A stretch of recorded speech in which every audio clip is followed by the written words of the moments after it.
எங்களை உங்க வார்த்தைகள் திடப்படுத்தட்டும் ஆண்டவரே. வார்த்தைகளின் சத்தம் எங்களிடத்திற்கு தொனிக்கட்டும்.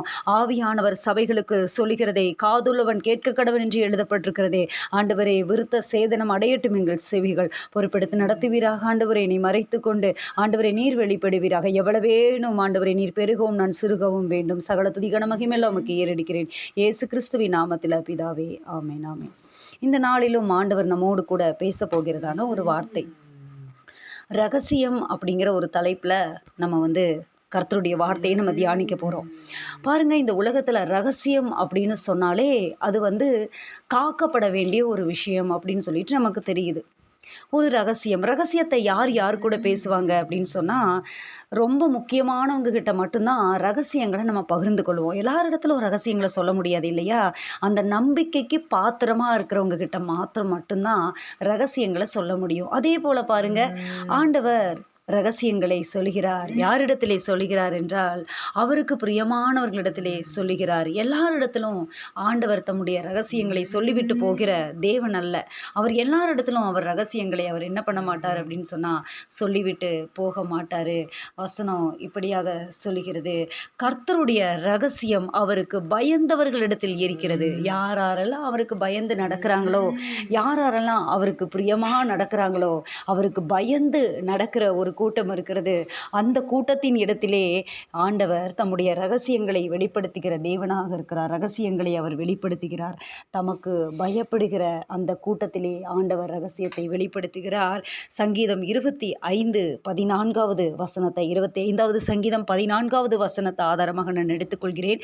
கர்த்தருடைய ரகசியம் அவருக்கு பயந்தவர்களிடத்தில் இருக்கிறது. அவர்களுக்கு தம்முடைய உடன்படிக்கையை தெரியப்படுத்துவார்.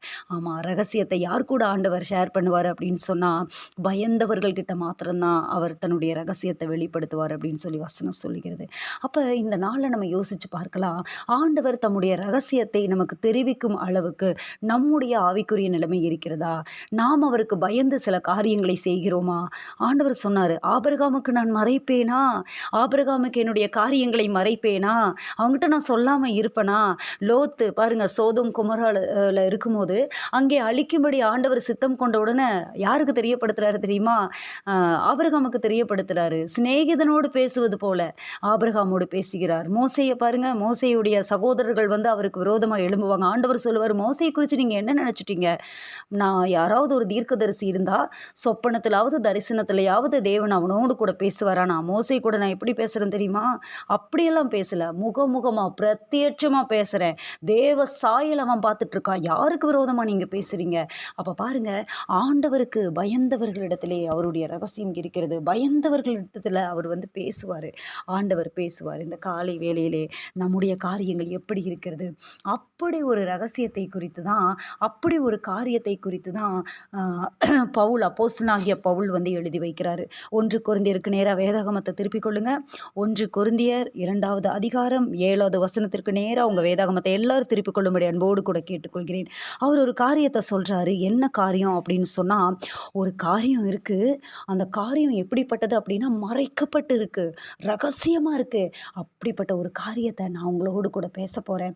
அப்படிப்பட்ட ஒரு காரியம் ஒன்று இருக்குது, மறைக்கப்பட்ட காரியம், ஒரு ரகசியமான காரியம் ஒன்று இருக்குது. அந்த காரியத்தை நான் உங்களுக்கு பேச போகிறேன்னு சொல்லிட்டு அப்போஸ்தலனாகிய பவுல், பிரதான அப்போஸ்தலன் என்று பார்க்கப்பட்டவர், அநேக நிருபங்களை 13 நிருபங்களுக்கு மேலே எழுதியவர், அவர் சொல்கிறார், கொரிந்தியருக்கு எழுதின 1ஆம் நிருபம் 2வது அதிகாரம் 7வது வசனத்திலே நான் வாசிக்கிற, கவனிங்க, எல்லாரும் கவனிங்க. மிக முக்கியமான ஒரு சத்தியத்தை இந்த காலை வேளையிலே ஆண்டவர் நம்ம கொடுத்து கொண்டிருக்கிறார். உலக தோற்றத்திற்கு முன்னே தேவன் நம்முடைய மகிமைக்காக ஏற்படுத்தினதும் மறைக்கப்பட்டதுமாயிருந்த இரகசியமான தேவ ஞானத்தையே நாங்கள் பேசுகிறோம். அன்றைய காலகட்டத்திலே சபையின் ஆரம்ப நாட்கள் அது. ஆண்டவராகிய இயேசு கிறிஸ்து இந்த உலகத்திலே வாழ்ந்து ஊழியம் செய்து மரித்து அடக்கம் பண்ணப்பட்டு உயிரோடு எழுந்து அவர் 40 நாட்கள் இருந்து 50வது நாளிலே அவங்க பரிசுத்த ஆவியானவரை பெற்றுக்கொண்டு அந்த காரியங்கள்லாம் நடந்ததுக்கு பின்னாடி அழகா அப்போஸ்தலர் 2ஆம் அதிகாரத்தில் ஆதி சபை உருவாகுகிறது. ஆதி சபை மேல் வீட்டறையிலே 120 பேர் மத்தியிலே ஆண்டவர் பரிசுத்த ஆவியை ஊற்றுகிறார். ஸ்டார்ட் ஆயிருச்சு சபை. யோவேல் தீர்க்கதரிசியில் சொன்ன அந்த வார்த்தை நிறைவேறுகிறது. கடைசி நாட்களிலே மாம்சமான யாவரும் மேலும் ஆவியை ஊற்றுவேன்னு சொல்லிட்டு சபையோட ஸ்டார்டிங் அங்கே, கடைசி நாளோட ஸ்டார்டிங் அங்கே. அநேகர் நினைக்கிறாங்க கடைசி காலம் இப்போ தான். இல்லை, அது அங்கே ஸ்டார்ட் ஆயிருச்சு, அங்கே தொடங்குச்சு. இப்போ அது சிவியராக இருக்குது. கடைசி காலம் அங்கே ஸ்டார்ட் ஆயிருச்சு. அங்கேயே கடைசி நாட்களில் மாம்சமான யாவரும் ஆதி சபை தொடங்கப்பட்ட சபையில் ஊழியம் பயங்கரமாக போயிட்டுருக்கு. அப்போ பயங்கரமான பிரச்சனைகள், போராட்டங்கள், ஒரு பக்கம் எழும்புறாங்க, விருத்த சேதனம் தான் பெருசுன்னு பேசுகிறாங்க. ரோபர் நிருபத்தில் எடுத்து படித்து பாருங்கள், எபிரேயரில் எடுத்து படித்து பாருங்கள் சில காரியங்கள். இப்போ இந்த சமயத்தில் பவுல் சொல்கிறாரு, நாங்கள் என்ன சொல்கிறோன்னு உங்களுக்கு தெரியுமா? நாங்கள் எதை பற்றி பேசுகிறோன்னு தெரியுமா? நாங்கள் ஏன் ஊழியக்காரங்கன்னு உங்களுக்கு தெரியுமா? அப்போஸ்தலர்கள் எழும்பி ஊழியம் செய்கிறாங்க. சிதறி போனவர்கள் அப்போஸ்தலர் நிருபத்தில் படித்து பாருங்கள். சிதறி போனவர்கள் எங்கும் தெரிந்து சுவிசேஷத்தை பிரசங்கித்தார்கள். அதற்கு முன்னாடி அவங்க என்ன பண்ணிட்டாங்கன்னா, அப்போஸ்தலர் 1:8 நீங்கள் காத்திருங்கன்னு சொன்ன வார்த்தைக்கு கீழ்ப்படிந்து 2ஆம் அதிகாரத்தில் அவங்க பரிசுத்த ஆவியை பெற்றுக்கொண்டாங்க. போகிற இடத்துல அற்புதம், நடக்கிற இடத்துல அற்புதம், பவுலோட நிழல் பட்ட அற்புதம், கச்சைகளை உருமால்களை போட்ட அற்புதம், பயங்கரமாக சபையில் எழுப்புதல் தீ பற்றி எரிஞ்சிட்ருக்கு. இங்கே ஒரு சலசலப்பு அப்படியே போயிட்டுருக்கு. கொரிந்து சபையில் பயங்கரமான சலசலப்பு காரியங்கள் போயிட்டுருக்கு. அங்கே பவுல் சொல்லுகிற வார்த்தை என்ன அப்படின்னு சொன்னால், ஒரு ரகசியம் இருக்குது பிரியமானவர்களே, ஒரு ரகசியம் இருக்குது. என்ன ரகசியம் தெரியுமா? அது என்ன ரகசியம் அப்படின்னு சொன்னால், அது உலக தோற்றத்திற்கு முன்னே தேவன் நம்முடைய மகிமைக்காக ஏற்படுத்தினதும் மறைக்கப்பட்டதுமாயிருந்த ரகசியமான தேவ ஞானம். ஒரு தேவ ஞானம் இருக்குது. அந்த தேவ ஞானத்தை பற்றி தான் நாங்கள் பேசுகிறோம். அதற்கு முந்தைய வசனங்களை பாருங்கள். அதற்கு முந்தைய வசனங்கள் 4வது வசனத்திலிருந்து படிக்கிற கவனிங்க. உங்கள் விசுவாசம் மனுஷருடைய ஞானத்தினால் அல்ல, தேவனுடைய பலத்தில் நிற்கும்படிக்கே. பலத்தை குறித்து தான் நம்ம ஆராதித்தோம். தேவனுடைய பலத்தை குறித்து தான். அப்போ நம்முடைய விசுவாசம் மனுஷனுடைய ஞானத்தில் விசுவாசித்தோம் அப்படின்னு சொன்னால், அந்த ஞானங்கள் என்ன ஆகாது அப்படின்னு சொன்னால், அது நிற்காது. மனுஷனுடைய ஞானத்தில் விசுவாசிக்க முடியுமா? அதாவது நான் விசுவாசிப்பேன், எனக்கு விசுவாசத்தை கொடுங்க அப்படின்னு சொல்லி மனுஷனுடைய ஞானத்தில், நமக்கு கொடுக்கப்பட்ட ஞானத்திலலாம் விசுவாசத்தில் நம்ம நிலை நிற்க முடியாது. தேவ பலத்தில் நிற்கணும். தேவ பலத்தில் நிற்கணும். அதாவது அவர் எதை குறித்து சொல்ல வராரு? பிரசங்கிக்கிற தேவனுடைய வார்த்தைகளை நீங்கள் விசுவாசிக்கணும்னா, நான் சொல்லக்கூடிய சத்தியத்தை நீங்கள் விசுவாசிக்கணும்னா, இந்த சத்திய வார்த்தைகளின் யதார்த்தத்தை நீங்கள் புரிஞ்சுக்கணும்னா, நான் பிரசங்கிக்கிற இந்த இயேசுவை கிறிஸ்து என்று நீங்கள் ஏற்றுக்கொள்ளணும். அப்படின்னா என்னுடைய பிரசங்கத்தை நீங்கள் கவனித்து அதை அப்படியே ஏற்றுக்கொள்ளணும். அப்படின்னா உங்கள் விசுவாசத்தை மனுஷ ஞானத்தில் நீங்கள் ஏற்றுக்கொள்ளணும்னு நினைக்காதீங்க. மனுஷனுடைய ஞானத்தில் அதை புரிஞ்சுக்கொள்ளணும்னு நினைக்காதீங்க. புரிஞ்சிக்கவே முடியாது. உங்களால் புரிஞ்சிக்க முடியாது. அது எப்படி ஒரு மனுஷன் ஸ்திரீ வயிற்றில் பிறப்பார், அவர் ரட்சகரா? அவர் இல்லையே மோசே நியாயப்பிரமாணத்தில் அப்படி இல்லை. நீங்கள் மனுஷன் ஞானத்தில் விசுவாசிக்காதீங்க. பவுல் அங்கே எச்சரித்து சொல்லுகிறார், உங்கள் விசுவாசம் மனுஷ ஞானத்தினால் அல்ல. மனுஷ ஞானம் இல்லை, அதில் விசுவாசிக்காதீங்க. நீங்கள் எதில் விசுவாசிங்க அப்படின்னா தேவ பலத்தில் விசுவாசிங்க. அப்படி விசுவாசிக்கிறபடி தான், நீங்கள் அப்படி விசுவாசிக்கணுங்கிறதுக்கு ஏற்ற மாதிரி தான் என்னுடைய பேச்சு, என் பிரசங்கம் மனுஷ ஞானத்திற்குரிய நய வசனம் உள்ளதா இராமல் ஆவியினாலும் பலத்தினாலும் உறுதிப்படுத்தப்பட்டதா இருந்தது. என் வசனம், என்னுடைய பிரசங்கம் மனுஷ ஞானத்தின்படி இல்லை. நான் அப்படியெல்லாம் பேச மாட்டேன், எனக்கு அப்படி பேச தெரியாது. அப்படி நீ சொல்கிறது யார் தெரியுமா? கமாலியேல் பாதத்தின் அருகே உட்கார்ந்து பயங்கரமான பெரிய, இப்போ இந்த உலகத்தில் எதை சொல்லுவாங்க? ஏல் பல்கலைக்கழகம் சொல்ல முடியுமா? அதை விட ஒரு பெரிய கமாலியேல், பயங்கரமான ஞானவான். கமாலியேல் பாதத்திற்கே நீங்கள் படித்தவங்களா அப்படின்னா பயங்கரமான கணம்.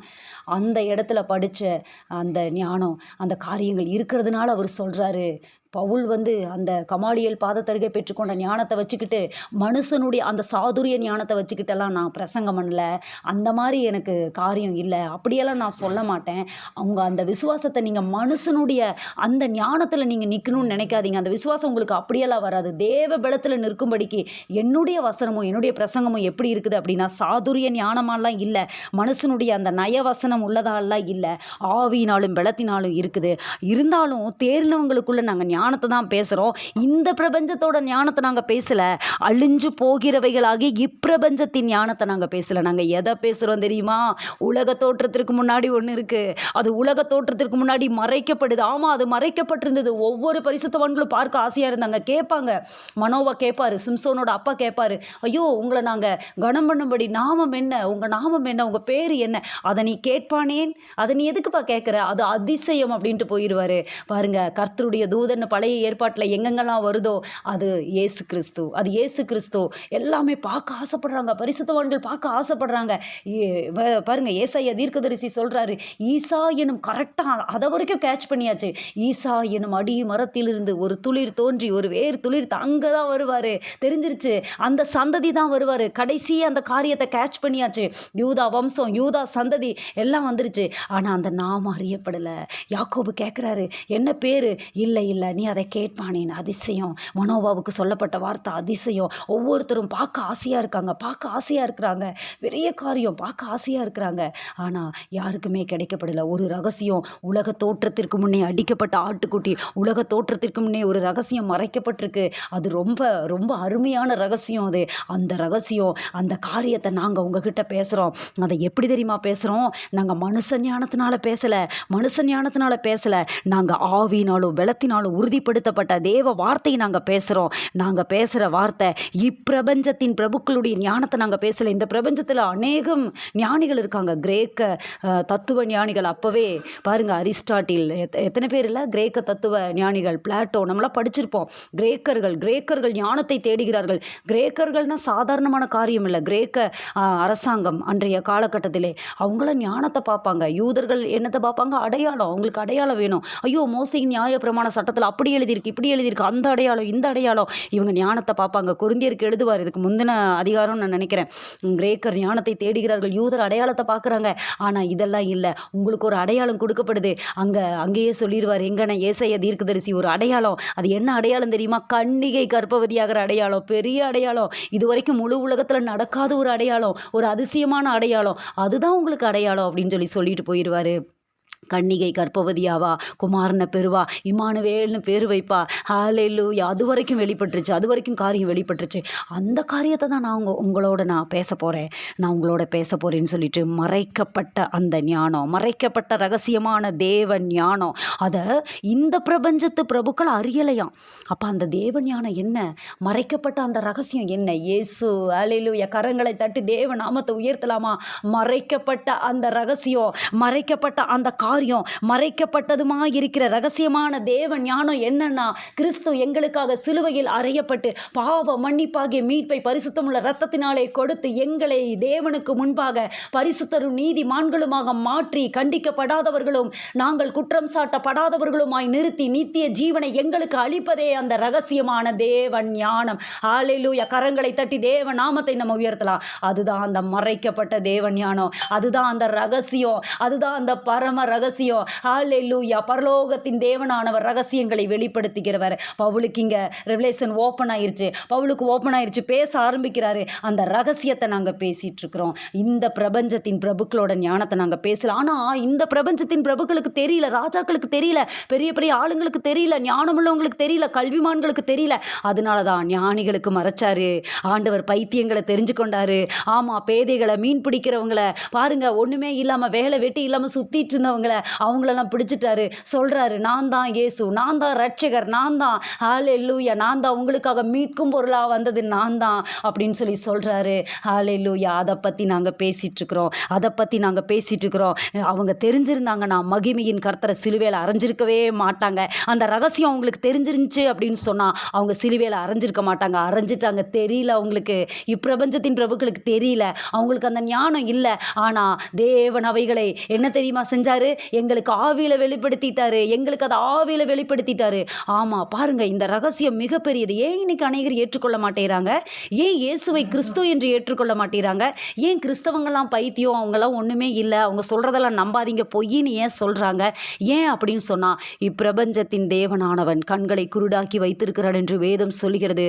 இங்கே சொல்லப்பட்டிருக்கிற வார்த்தை என்ன தெரியுமா? நமக்கோ தேவன் அவைகளை தமது ஆவியினாலே வெளிப்படுத்தினார். ஆவியினாலே. அந்த ஆவியானவர் இருந்தா மாத்திரம்தான்.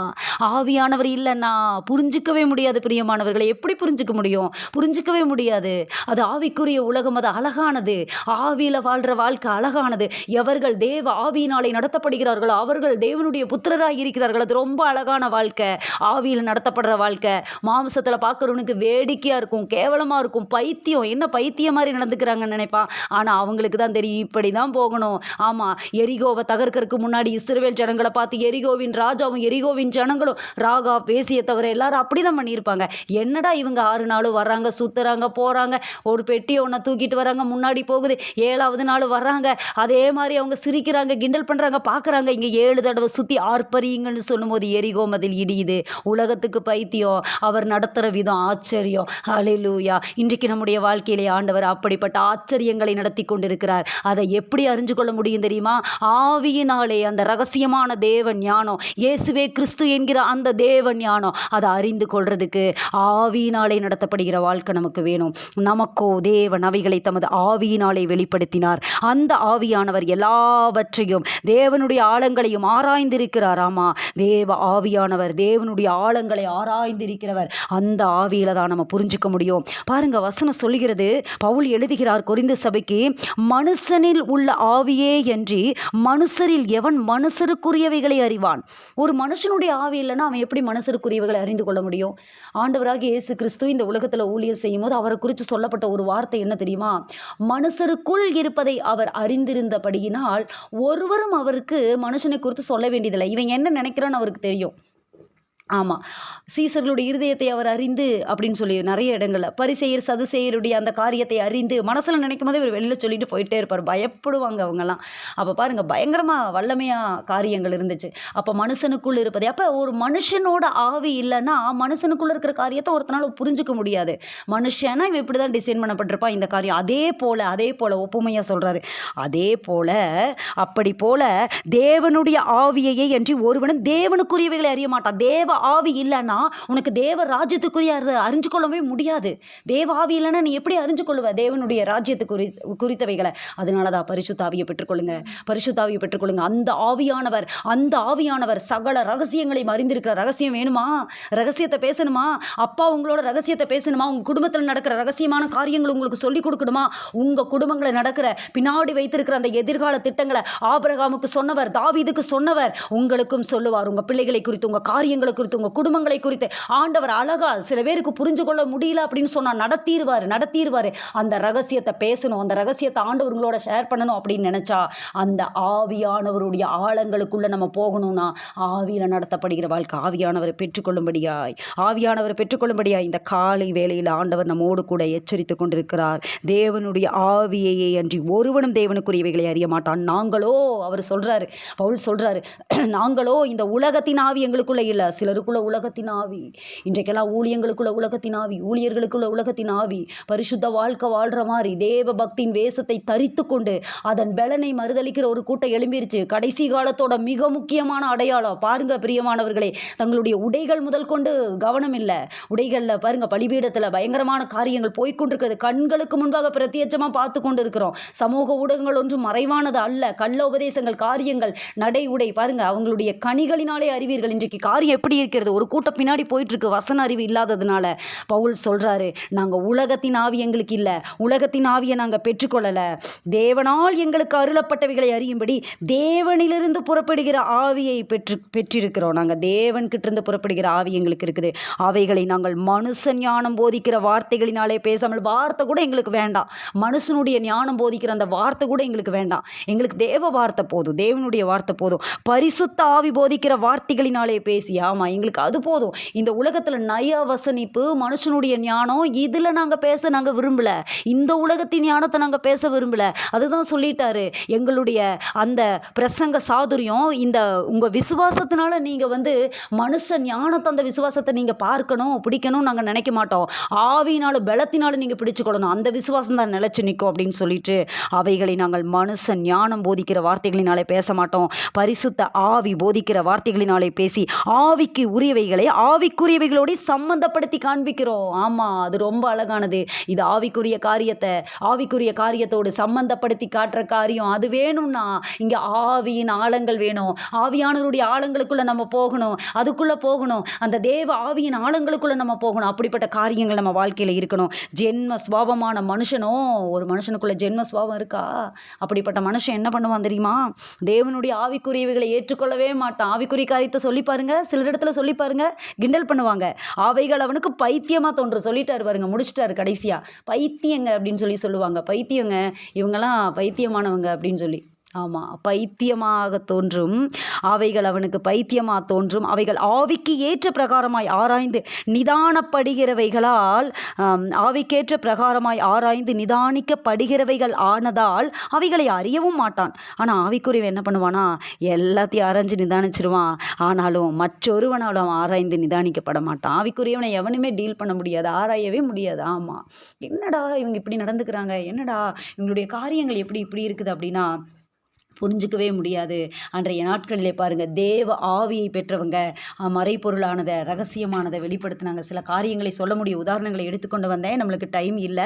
ஆதியாகமம் 41வது அதிகாரம் 16வது வசனத்தில் பாருங்கள், யோசேப்பு பார்வோனிடத்தில் சொல்லுவார், சொப்பனம் வந்துருச்சு, சொப்பனத்துக்கு விட தெரியணும், சொப்பனம் வந்துருச்சு. ஆனால் யோசேப்பு சொன்ன வார்த்தை என்ன தெரியுமா, நானல்ல, தேவனே பார்வோனுக்கு மங்களமான உத்தரவு அருளி செய்வாராக. மனுஷன் ஞானம் ஒன்றுமே பண்ணாது, தேவனிடத்திலிருந்து வருகிற ஞானம். அதே போல் தானியேல் சொல்லுவார் 2:22 தானியேல் தீர்க்க தரிசன புத்தகம் 2வது அதிகாரம் 22வது வசனத்தில், அவரே ஆழமும் மறைபொருளுமானதை வெளிப்படுத்துகிறவர், இருளில் இருக்கிறதை அவர் அறிவார், வெளிச்சம் அவரிடத்திலே தங்கும். இங்கே யோசேப்பு சொல்லுவாங்க, தேவ ஞானத்தை பெற்ற இந்த மனுஷனை போல வேற யாராவது இருக்கானா அப்படின்னு சொல்லி கேட்பாங்க. இந்த மனுஷனையே ஏற்படுத்தலாமே, எகிப்துக்கு அதிகாரியாக இந்த மனுஷனையே ஏற்படுத்தலாமே அப்படின்னு சொல்லிட்டு. அப்போ தேவ ஞானம் வேணும். இந்த உலகத்தின் ஞானம் நமக்கு வேண்ட பிரியமானவர்களே. இந்த உலகத்தின் ஞானம் நம்ம இருளிலே ஆழ்த்திவிடும். ஆண்டவர் சொன்னார், புறாவை போல கபடற்றுள்ளாக இருங்க, பாம்பை போல வினாவுள்ளவர்களாக இருங்க. எதை தெரிஞ்சுக்கணுமோ அதை தெரிஞ்சுக்கிட்டா போதும். ரொம்ப இந்த உலகத்தின் ஞானத்தெல்லாம் நம்ம தெரிஞ்சுக்கணுன்ற அவசியம் இல்லை. ஆமாம், அந்த வழியில் போகிறவங்க பேதையர்களாக இருந்தாலும் திசை கெட்டு போவதில்லை. சிலருக்கெல்லாம் பாருங்கள், ஊழியக்காரங்க பேதைகளாக இருப்பாங்க, ஒன்றுமே தெரியாது. அவங்க பாட்டுக்கு சிரிச்சுட்டு ஜாலியாக வாழ்ந்துட்டு இருப்பாங்க, ஒன்றுமே தெரியாது அவங்களுக்கெல்லாம்.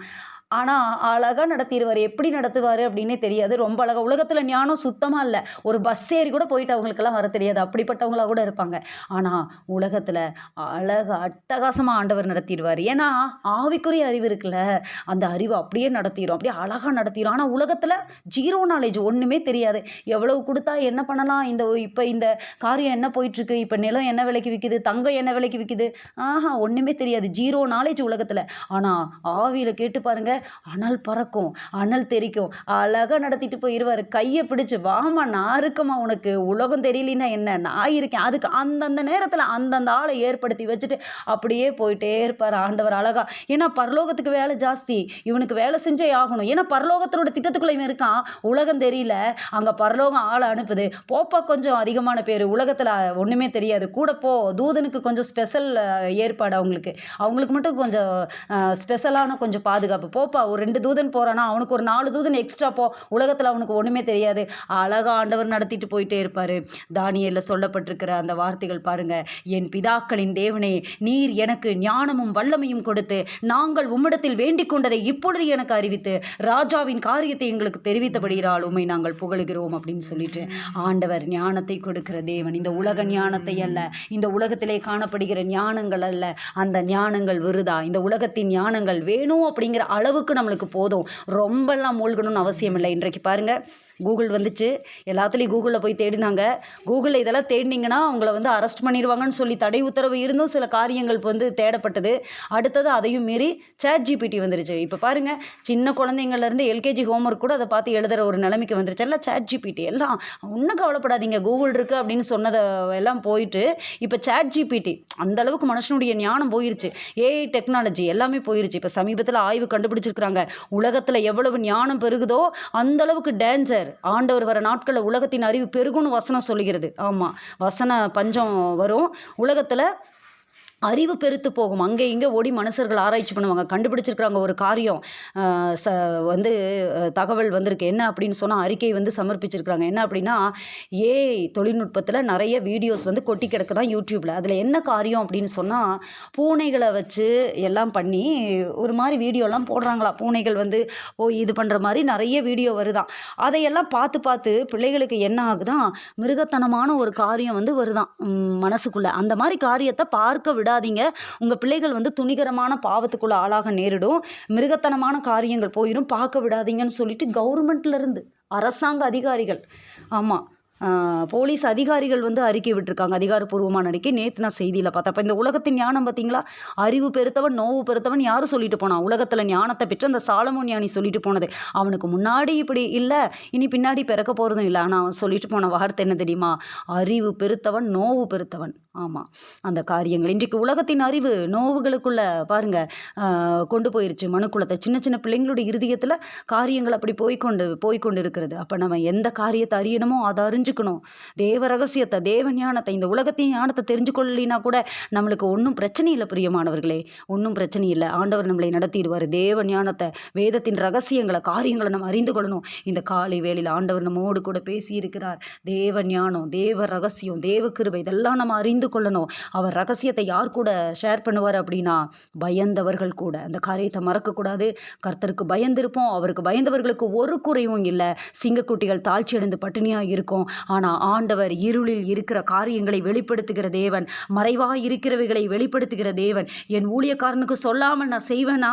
ஒரு காரியத்தை நான் செய்வேனா அப்படின்னு சொல்லி ஆண்டவர் கேட்கிறார். இந்த நேரத்தில் கூட 1 கொரிந்தியர் 2:16 சொல்கிறது, கர்த்தருடைய சிந்தையை யார் அறிஞ்சிருக்கா? எங்களுக்கோ கிறிஸ்துவின் சிந்தை உண்டாயிருக்கிறது. அவர் நினைச்ச மாதிரி நாம நினைக்க, அவர் இந்த இடத்துல இருந்தால் எப்படி பண்ணுவார் அப்படிங்கிற அந்த ஒரு காரியத்தை ஆவிக்குரியவைகளோடு சம்பந்தப்படுத்தி கொள்ள, ஆவியானவருடைய நிறைவிலே நடத்தப்பட, எவர்கள் தேவனுடைய ஆவியினால் நடத்தப்படுகிறார்களோ அவர்கள் தேவனுடைய புத்திரராய் இருக்கிறார்கள் என்ற வார்த்தையின்படி அந்த ரகசியங்களை தெரிந்து கொள்ள, தேவ ஞானத்தை புரிந்து கொள்ள ஆவியானவருக்குள் ஒப்புக் கொடுப்போம். அப்படியே தலைகளை தாழ்த்தி ஜெபிப்போம். ஆண்டவரே, கிருபையை தருகிறவரே, ஆண்டவரை முழுவதுமாய் எங்களை அர்ப்பணிக்கிறோம். ஆண்டவரே, இந்த காலை வேளையிலே கொடுத்த நல்ல வார்த்தைகளுக்காக நன்றி செலுத்துகிறோம். அந்த ஒவ்வொருவரையும் ஆசீர்வதியும். கிருபையின் கரம் ஆண்டவரே எங்களை மூடிக்கொள்ள ஒப்புக் கொடுக்கிறோம். ஆண்டவரே, இந்த உலகத்தின் ஞானத்தை அல்லப்பா ஆண்டவரே, உம்முடைய ஞானத்தை நாங்கள் பார்க்கக்கூடிய கண்கள் ஆண்டவரே எங்களுடையதாகட்டும். இந்த உலகத்தின் ஞானம் அது ஆண்டவரே அப்பா மன சோர்வுக்குள்ளே எங்களை கொண்டு போய் விட்டுரும். ஆண்டவரே, அறிவு பெருத்தவன், நோவு பெருத்தவன். ஆனால் நீரோ எங்களுக்கு ஆண்டவரே அறிந்து கொள்ள ஆண்டவரே ஆவியானவருடைய ஆழங்களை